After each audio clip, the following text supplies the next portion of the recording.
Creo que viene con el sombrero del Ministerio de Economía y Finanzas como directora de la asesoría macro. Así que así la voy a introducir. Marcela, un gusto tenerte por acá y te paso la palabra. Muchas gracias, Gerardo. Aclarar que soy directora de Política Económica, que la directora de la asesoría macro, Nicole Perelmuter, que está sentada ahí. A ver, nosotros llevamos 2 años de regla fiscal y pensábamos, cuando preparábamos esta presentación, que es la primera vez que la vamos a presentar en sociedad como tal en un foro abierto. Hemos hablado con el Consejo Fiscal Asesor, hemos hablado con el Comité de Expertos, la ministra de Economía ha hecho referencia a la regla fiscal implementada y a los resultados obtenidos, pero es la primera vez que realmente discutimos este tema en exclusividad y que el Ministerio de Economía presenta este tema de la regla fiscal, con lo cual nos pareció importante hacer una especie de raconto y de resumen de cómo fue el proceso de la gestación y a lo que llegamos finalmente en materia de regla fiscal y en materia de nueva institucionalidad fiscal, que va un poquito más allá de lo que es la regla fiscal.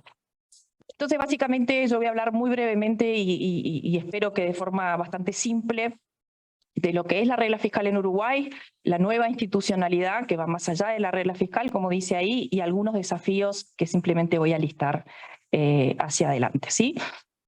Primero voy a empezar diciendo por qué entendimos y se entendió que era necesaria la regla fiscal. Como bien dijo Gerardo, era algo que estaba hacía mucho tiempo sobre la mesa, pero que Uruguay de alguna manera no había logrado implementar.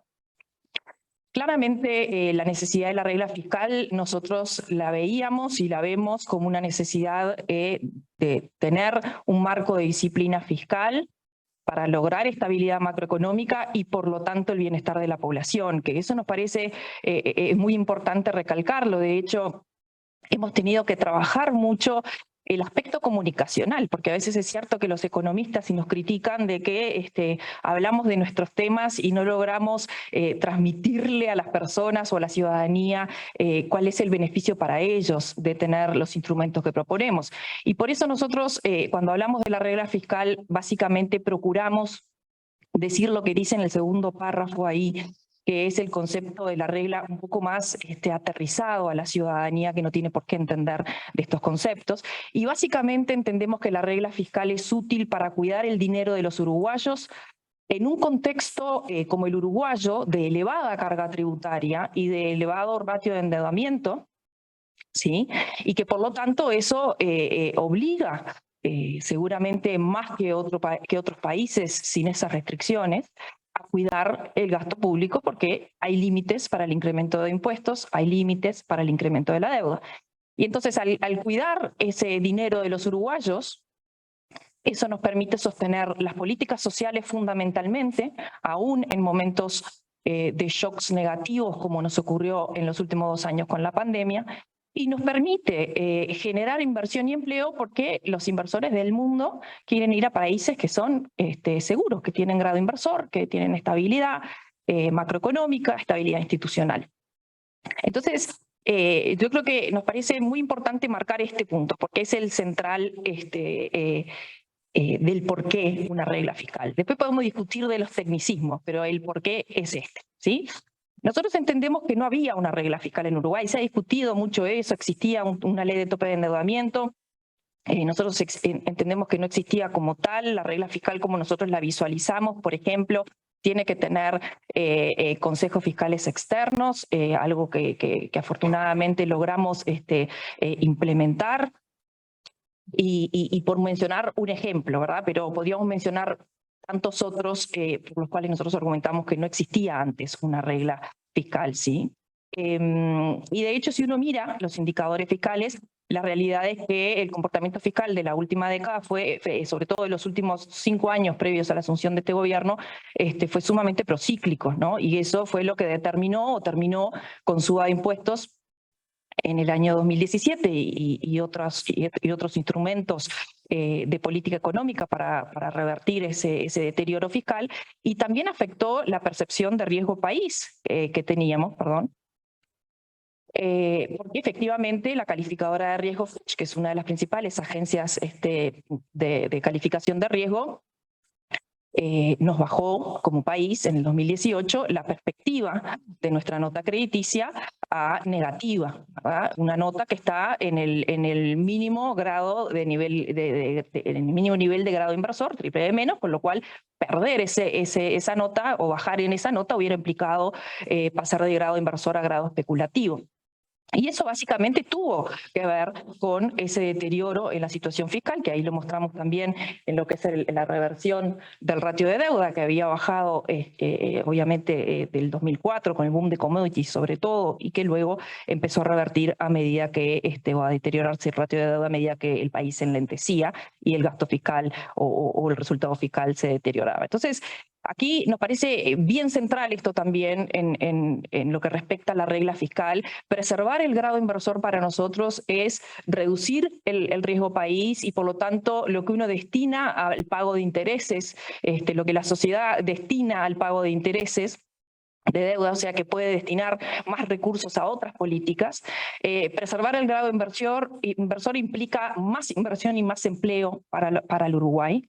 Y preservar el grado inversor implica estabilidad en el precio de los títulos de deuda, muchos de los cuales son mantenidos por los fondos de pensión y por lo tanto mantener el grado inversor también implica mantener la riqueza de los uruguayos y por eso es tan importante y tiene mucho que ver con la deuda y la deuda es al final el objetivo de instrumento, el indicador económico objetivo con esta regla fiscal. ¿Sí? Efectivamente, por esa razón fue que implementamos esta regla fiscal. Esta regla fiscal que implementamos tiene 3 pilares. La implementamos a partir del 2020 ya, quedó plasmada la regla fiscal en la ley de urgente consideración, en la ley 19.889, pero obviamente se gesta bastante antes. Antes había habido algunas propuestas legislativas para pasar una regla fiscal que no habían prosperado.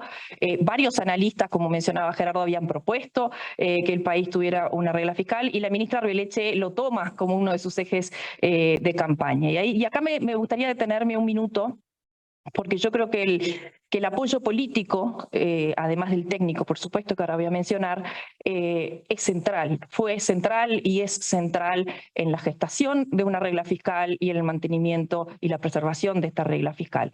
Y en ese sentido, el convencimiento de la ministra Arbeleche y particularmente el apoyo del presidente Lacalle Pou fueron clave en los inicios de este proceso de regla fiscal.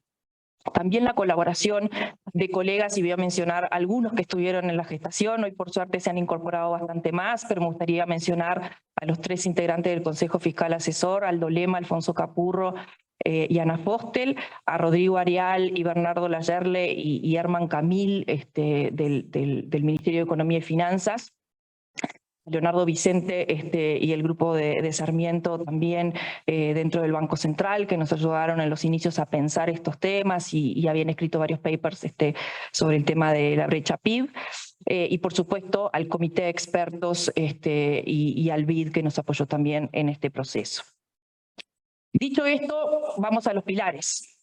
Como decíamos, tiene 3 pilares la regla fiscal. El primero es el resultado fiscal estructural, es decir, el resultado fiscal efectivo corregido por ciclo y corregido por ingresos y egresos extraordinarios. El segundo pilar es el tope de gasto primario, que está atado en términos reales a lo que estimamos es el PIB potencial. O sea, el gasto primario no puede crecer más allá de lo que se estima que es el PIB potencial. En los primeros 2 años, 20 y 21, no teníamos la información de los consejos externos y por lo tanto el Ministerio de Economía y Finanzas había hecho una estimación del PIB potencial que resultaba en 2,3% real. Luego de tener el comité de expertos y los insumos del comité de expertos, ese 2,3 se transformó en 2,1 y esos fueron los que utilizamos para este segundo pilar. Y luego el tercer pilar es el tope de endeudamiento neto, que es el único que está por ley, ¿sí? Los otros 2 son metas indicativas, no están establecidas normativamente. El tope de endeudamiento neto sí lo está. Y que es el que de alguna manera nos ayuda a cuidar ese ratio de deuda que tanto incide en la calificación de riesgo y en todo lo que estábamos hablando, ¿sí? Y aquí en este pilar de endeudamiento neto, que básicamente tomamos el flujo, ¿sí? O sea, la variación de la deuda en el año, Discutimos mucho si poner el stock de deuda y finalmente resolvimos no ponerlo porque entendíamos que era exponer a todo el stock de deuda, la mitad de la cual está en moneda extranjera, a la variación del tipo de cambio. Entonces entendíamos que ahí iba a haber distorsiones muy grandes y que por lo tanto el mejor indicador para recoger el endeudamiento en la regla fiscal era el endeudamiento neto. Y obviamente cambiamos también lo que existía anteriormente como tope de deuda porque estamos expresando ese tope de endeudamiento en dólares, porque es más intuitivo para los inversores y porque de alguna manera tiene un carácter contracíclico también que nos parecía bien interesante. Otro aspecto relevante fue que consideramos solamente el perímetro gobierno central BPS. Anteriormente en el tope de deuda que se consideraba estaban las empresas públicas, estaba el gobierno central BPS, estaban las empresas públicas, estaba el Banco Central. Nosotros entendimos que era importante diferenciar porque el Banco Central estaba yendo por un camino de refuerzo de institucionalidad propio y lo mismo las empresas públicas, con lo cual nos parecía que correspondía dejar esta regla fiscal con el perímetro del gobierno central BPS, ¿sí? Bueno, y como decíamos, se me pasa. El objetivo final, el objetivo de la regla fiscal es el bienestar social, eso quedó claro, pero a los efectos de indicadores económicos, por supuesto que estos tres pilares son instrumentos intermedios para un objetivo mayor o final, que es la estabilización de la deuda. Así nos lo planteamos en el 2020 cuando creamos esta regla fiscal y básicamente teníamos el objetivo de estabilizar la deuda que había subido mucho, como vimos en los años previos a la asunción de este gobierno y que con la pandemia subió aún más, y eso es lo que hemos estado de alguna manera logrando. De hecho, logramos el año pasado bajar el ratio de deuda tanto bruta como neta. En el caso de la neta, que está en el entorno del 56%, la hemos logrado bajar en el entorno de un punto a 55% del PIB. Y nuestras proyecciones hoy del escenario base son llegar en el 26 o que llegue en el 26, en realidad nuestro periodo de gobierno termina en el 24, llegar a niveles de endeudamiento en el entorno de 53-54% del PIB. ¿Sí? Estamos hablando de deuda neta. Acá simplemente recoger lo que fueron las cifras, esto no me voy a extender aquí, simplemente mostrar que en lo que llevamos de 2 años de regla fiscal, hemos podido cumplir en los 2 años con los 3 pilares de esta regla, lo cual de alguna manera nos permite o tenemos como objetivo ir recuperando esa credibilidad fiscal que venía dañada en los años previos, ¿sí? Aquí es un aspecto, voy a hacer una mención simplemente a un aspecto bien interesante que el otro día surgió en un seminario internacional sobre el tema de regla fiscal, y es que obviamente es muy difícil cumplir al mismo tiempo los 3 pilares, porque tienen factores diversos que los afectan. Con lo cual, nuestro criterio obviamente es en esta regla monitorear los 3 pilares en simultáneo y preservar el más restrictivo, que puede llegar a ser un año el endeudamiento neto, otro año puede llegar a ser el gasto primario, otro año puede llegar a ser el resultado fiscal estructural, ¿sí? Porque eso surgió como una crítica. Y a nuestro entender, por lo menos en cómo hemos funcionado en estos 2 años, no debería ser una crítica para tener 3 indicadores. Era una crítica que uno de los analistas hacía en tener 3 indicadores, ¿no? Que sería mejor tener uno, pero nosotros creemos que si uno lo trata como uno, en el sentido que va por el más restrictivo, no debería haber problema de tener 3 pilares. Otro aspecto que me gustaría mencionar es que esta regla fiscal es un aspecto de lo que nosotros hemos llamado la nueva institucionalidad fiscal, que abarca no solamente esta regla fiscal que describimos recién, sino también los consejos externos, como decíamos, tanto el Consejo Fiscal Asesor como el Comité de Expertos. Hemos tenido reuniones periódicas con ellos, incluso ahora en el mes de junio hicimos una apertura pública al registro del Comité de Expertos para que quienes quieran postularse para integrarlo, y eso fue una recomendación que nos hizo el Consejo Fiscal Asesor, pueden hacerlo. O sea que estamos construyendo institucionalidad y aprovechamos a hacer ese anuncio que, si alguno no lo vio, están abiertas las bases para integrar el comité de expertos, que pusimos un máximo en el decreto de septiembre del 2021, pusimos un máximo de 15 integrantes y hoy tenemos 11. Otro aspecto de la nueva institucionalidad fiscal es la transparencia. Creamos un sitio web en la página del Ministerio de Economía y Finanzas, ahí hacemos las publicaciones de los informes, de las metodologías. Ahora recientemente publicamos lo que entendemos como partidas extraordinarias para depurar el resultado efectivo y llegar al estructural. Otro aspecto de la nueva institucionalidad fiscal es que agregamos una instancia de rendición de cuentas a la ya legal que hay en junio de cada año, la rendición de cuentas legal. Agregamos en febrero una rendición de cuentas en la cual la ministra de Economía presenta, con el dato fiscal cerrado, presenta las cifras fiscales y presenta las nuevas proyecciones macroeconómicas, y creemos que es positivo a los efectos de la comunicación.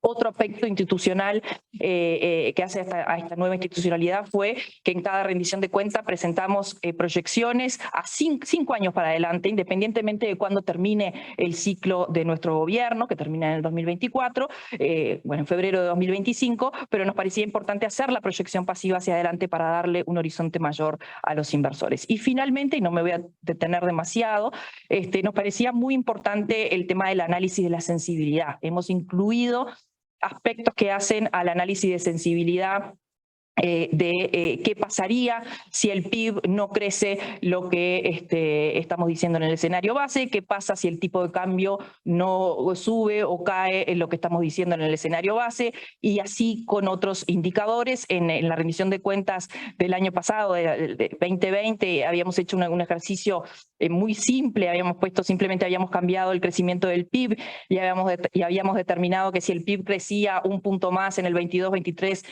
24 y 25, entonces el ratio de deuda, en lugar de terminar estamos hablando de la bruta aquí, en lugar de terminar en 63% del PIB, terminaba en 60% del PIB si se crecía un punto más, y viceversa, para ver un poco esa sensibilidad. Y ahora en la última rendición de cuentas sofisticamos el análisis y pudimos incluir lo que son los fan charts. El equipo estuvo trabajando junto al Fondo Monetario, el equipo que está ahí, María Soares y Ramiro Correa, trabajaron junto al Fondo Monetario y logramos hacer algo un poco más sofisticado, y nos parece importante porque la discusión siempre está. Uno va al Parlamento y le dicen, no, sos muy optimista o sos muy pesimista. Bueno, veamos lo que pasaría en el escenario en el cual el parlamentario cree que es el escenario más probable.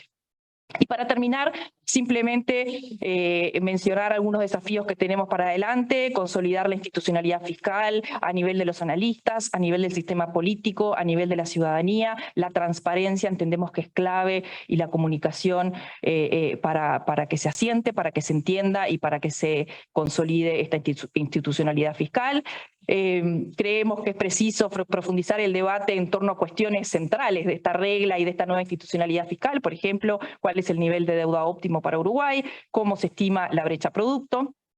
Creemos que es un desafío incorporar mejoras metodológicas, pero no alterar permanentemente la metodología que se utiliza para la regla fiscal, o sea, darle cierta estabilidad a las cifras.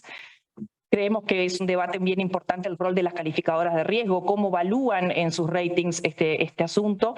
Y bueno, y finalmente un tema que surgió también en el seminario en el que estuvimos la semana pasada, que es el gasto en inversión versus el gasto corriente, ¿no? La regla fiscal no discrimina entre el tipo de gasto que se realiza, simplemente pone un tope para el gasto total, y lo que ha venido sucediendo obviamente es que el gasto de remuneraciones, el gasto pasividades viene subiendo en detrimento del gasto en inversiones, que todos sabemos que es muy importante para ese bienestar social que todos queremos. Y bueno, ese es un tema bien debatible de si tendría que estar en la regla o no. Así que bueno, sin más, muchas gracias. Doy paso a Gerardo.